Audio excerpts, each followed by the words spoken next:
So ನನ್ನ ಹೆಸರು ದಾಲ್ ಸಾಹೇಬ್ ಹುಣಸಿಮಠ್ ಅಂತ. ನಾನು ಉತ್ತರ ಕರ್ನಾಟಕದಲ್ಲಿ ಬದಾಮಿ ಊರ ಸರ್. ನಮ್ಮ ಮೊದಲಿಂದ ಹುಚ್ಚು, ಪಿಕ್ಚರ್ ಮಾಡೋ ಹುಚ್ಚು, ತುಂಬ ಹುಚ್ಚಿತ್ತು. ಸೊ ಡೈರೆಕ್ಟರ್ ಬಂದು ನಮ್ಮ ಹತ್ರ ಹೇಳಿದರು ಈ ಥರ ಒಂದು ಕತೆ ಮಾಡೋಣ ಅಂತ. ನಾವು ನಮ್ಮ ಹುಟ್ಟಿದ ಊರಿಗೆ ಏನಾದರೂ ಕೊಡಬೇಕಂತ ಒಂದು ಆಸೆ ಇತ್ತು. ಸ್ಕೂಲ್ಗೆ ಅಥವಾ ಬೇರೆದೆಲ್ಲ ಮಾಡ್ತಾ ಇದ್ವಿ. ಅದು ಅಷ್ಟೊಂದು ನಮಗೆ ಬರಲಿಲ್ಲ. ಏನಾದ್ರು ಕೊಡೋಣ ಅಂತ ಡೈರೆಕ್ಟರ್ ಜೊತೆ ಕೂಡ್ಕೊಂಡು ಉತ್ತರ ಕರ್ನಾಟಕದ ಬಗ್ಗೆ ಒಂದು ಫಿಲ್ಮನ್ನು ಸ್ಟಾರ್ಟ್. ನಾವು ಬಿಸ್ನೆಸ್ ಮಾಡ್ತಾ ಇದ್ವಿ. 26 ವರ್ಷ ಬಂದಿದೆ. ಮ್ಯಾನ್ ಪವರ್ ಸಪ್ಲೈ ಅಂತ, ಲೇಬರ್ ಕಾಂಟ್ರಾಕ್ಟ್. ಇಲ್ಲ ಸರ್, ನಾವೇ. Okay, Ashok sir. ಎಲ್ಲ ಮಾಧ್ಯಮ ಮಿತ್ರರಿಗೆ ನಮಸ್ಕಾರ. ನನ್ನ ಹೆಸರು ಅಶೋಕ್ ಅಂತೇಳಿ. ನಾನು ಬೇಸಿಕಲಿ ಉತ್ತರ ಕರ್ನಾಟಕದನಲ್ಲ. ಆ್ಯಕ್ಚುಲಿ ಹೇಳಬೇಕು ಅಂದರೆ ಈ ಉತ್ತರ ಕರ್ನಾಟಕದ ಶೈಲಿ, ಭಾಷೆ ಇಷ್ಟ.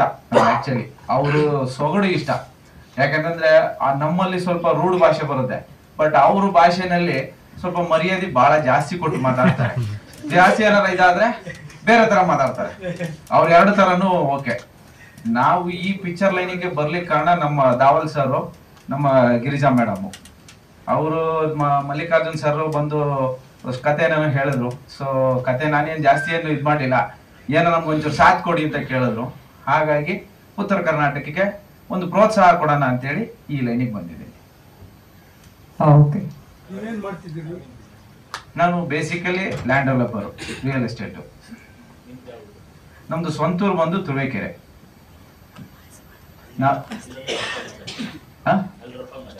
ಅಲ್ಲಲ್ಲ, ಅಂದ್ರೆ ನಮ್ಮ ಭಾಷೆನೇ ಬೇರೆ ತರ. ಉತ್ತರ ಕರ್ನಾಟಕ ಭಾಷೆನೇ ಒಂಥರ ಡಿಫ್ರೆಂಟ್. ಅವ್ರ ಭಾಷೆ ಶೈಲಿನೇ ಡಿಫ್ರೆಂಟ್. ನಾವು ಕೇಳಕ್ಕೆ ಏನೋ ಒಂಥರ ಡಿಫ್ರೆಂಟ್ ಅನ್ಸುತ್ತೆ. ಉತ್ತರ ಕರ್ನಾಟಕ ಭಾಷೆ ನಾವು ಕೇಳ್ತಾ ಇದ್ರೆ ಏನೋ ಒಂಥರ ಡಿಫ್ರೆಂಟ್ ಅನ್ಸುತ್ತೆ. ನಾವು ಒಂದೊಂದ್ಸತಿ ನಗ್ತೀವಿ, ಒಂದೊಂದ್ಸತಿ ಸೀರಿಯಸ್ ಆಗಿ ತಗೋತೀವಿ. Thank you sir. Sujata madam. ಎಲ್ಲರಿಗೂ ಮೊದಲನೇದಾಗಿ ನಮಸ್ಕಾರ. ಕೂತ್ಕೊಂಡೆ. ಯಾಕಂದ್ರೆ ನಮ್ಗಿದು ಎಲ್ಲ ಪತ್ರಿಕಾ ಮತ್ತೆ ಮಾಧ್ಯಮದವರೆಲ್ಲ ಫಸ್ಟ್ ಟೈಮು. ಯಾಕಂದ್ರೆ ನಾನು ಗೃಹಿಣಿ, ನನ್ನ ಹೆಸರು ಸುಜಾತಾ ಗಿರೀಶ್. ನಾವು 3 ಜನ ನಿರ್ಮಾಪಕರಲ್ಲಿ ನಾನು ಒಬ್ಳು ಇದರಲ್ಲಿ. ಇದು ನಮ್ಮ ಕುಟುಂಬ ಸ್ನೇಹಿತರಾದ ಮಲ್ಲಿಕಾರ್ಜುನ್ ಸರ್ ಮತ್ತೆ ರೂರಲ್ ಸ್ಟಾರ್ ಅಂಜನ್ ಅವರು, ಇವರೆಲ್ಲ ನಮ್ಮ ಕುಟುಂಬದ ಸ್ನೇಹಿತರು. ಹಾಗೆ ಇವರು ದಾವಲ್ ಅಣ್ಣರು ಮತ್ತೆ ಅಶೋಕ್ ಸರ್, ಅವರು ನಮ್ಮ ಕುಟುಂಬ ಸ್ನೇಹಿತರು. ಹಂಗೆ ಮಾತಾಡ್ತಾ ಬಂದಾಗ ನಮ್ಗೆ ಮಲ್ಲಿಕಾರ್ಜುನ್ ಸರ್ ಪರಿಚಯ ಆದ್ರು. ಆವಾಗ ಈ ಸ್ಟೋರಿ ಹೇಳಿದ್ರು ಉತ್ತರ ಕರ್ನಾಟಕದ. ಯಾಕಂದ್ರೆ ನಾವು ಉತ್ತರ ಕರ್ನಾಟಕದ, ನಮ್ಮ ಬಾಗಲಕೋಟೆ ಜಿಲ್ಲೆ, ನಮ್ದು ಕೂಡ ಅಲ್ಲೇ ಒಂದು ಹಳ್ಳಿ. ಅವಾಗ ಸ್ಟೋರಿ ಹೇಳಿದಾಗ ಯಾಕೆ ನಾವು ಈ ಸ್ಟೋರಿ ಚೆನ್ನಾಗಿದೆ ಅಲ್ಲ, ಇದನ್ನ ಯಾಕೆ ನಾವು ಇದನ್ನಾಗಿ ತಗೋಬಾರ್ದು, ಮಾಡಬಾರ್ದು, ಚಾಲೆಂಜ್ ಆಗಿ ತಗೋಬಾರ್ದು. ಯಾಕಂದ್ರೆ ಇವಾಗಿನ ಸಿನಿಮಾ ಎಲ್ಲ ಗೊತ್ತೇ ಇದೆ ಯಾವ ತರ ಇರ್ತವೆ ಅನ್ನೋದು. ನಮಗೂ ಚಿಕ್ಕಂದಿನಲ್ಲೇ ಸಿನಿಮಾ ನೋಡೋದು ಬಹಳ ಹುಚ್ಚು. ಯಾಕಂದ್ರೆ ಹಳ್ಳಿಯಿಂದ ನಾವು ಒಂದು 20 ಕಿಲೋಮೀಟರ್ ಹೋಗ್ತಿದ್ವಿ. ವರ್ಷಕ್ಕೊಂದ್ಸರಿ ಸಿನಿಮಾ ನಮ್ಮ ಮನೇಲಿ ಕರ್ಕೊಂಡು ಹೋಗ್ಬೇಕಾದ್ರೆ ಗಣೇಶ್ ಚತುರ್ಥಿಗೆ ಹೊಸ ಸಿನಿಮಾ ಬರ್ತಾ ಇರ್ತಿತ್ತು. ನಂಗೊಂದ್ ಸ್ವಲ್ಪ ಮಾತಾಡೋದು ಇದಾಗುತ್ತೆ. ಯಾಕಂದ್ರೆ ಅದು ರಾತ್ರಿ ನೈಟ್ ಶೋ ಒಂದು ಟ್ರ್ಯಾಕ್ಟರ್ ಅಲ್ಲಿ ಕರ್ಕೊಂಡು ಎಲ್ಲ ಊರ್ ಜನ ಹಿಂಗ್ ಹಬ್ಬಕ್ಕೊಂದ್ಸರಿ ನಮ್ಮ ಮನೇಲಿ ಸಿನಿಮಾ ತೋರಿಸ್ತಾ ಇದ್ರು.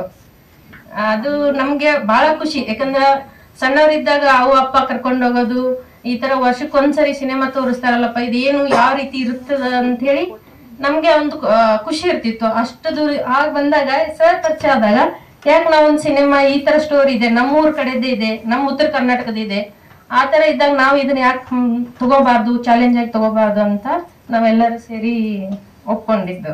ಚೆನ್ನಾಗಿ ಬರುತ್ತೆ ಅಂತ ತಮ್ಮೆಲ್ಲರ ಮಾಧ್ಯಮದವ್ರಿಗೆಲ್ಲ ಕೇಳ್ಕೊಂತೀವಿ. ಯಾಕಂದ್ರೆ ತಮ್ಮ ಮುಂದೆ ಇದೆ ಯಾವ ರೀತಿ ತೋರಿಸ್ಬೇಕು ಇದು ಅಂತ ಹೇಳಿ.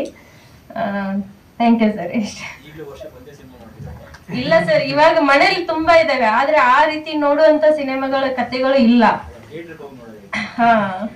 ಥಿಯೇಟರ್ ನೋಡ್ತಾ ಇರ್ತೀವಿ, ಚೆನ್ನಾಗಿರೋ ಕುಟುಂಬದ ಚಿತ್ರ ಇದ್ರೆ ನೋಡ್ತೀವಿ. ಇತ್ತೀಚೆಗೆ ಸದ್ಯಕ್ಕೆ ಈಗ ನೋಡಿಲ್ಲ ಸರ್, ನಮ್ದೇ ಇದೆ ಅಲ್ಲ, ಇದನ್ನೇ ನೋಡ್ತಾ ಇರ್ತೀವಿ. Thank you sir. ಧನ್ಯವಾದಗಳು ಮೇಡಮ್. ತುಂಬಾ ಒಳ್ಳೇದಾಗ್ಲಿ ಈ ಸಿನಿಮಾ ಮೂಲಕ ನಿಮ್ಗೆ.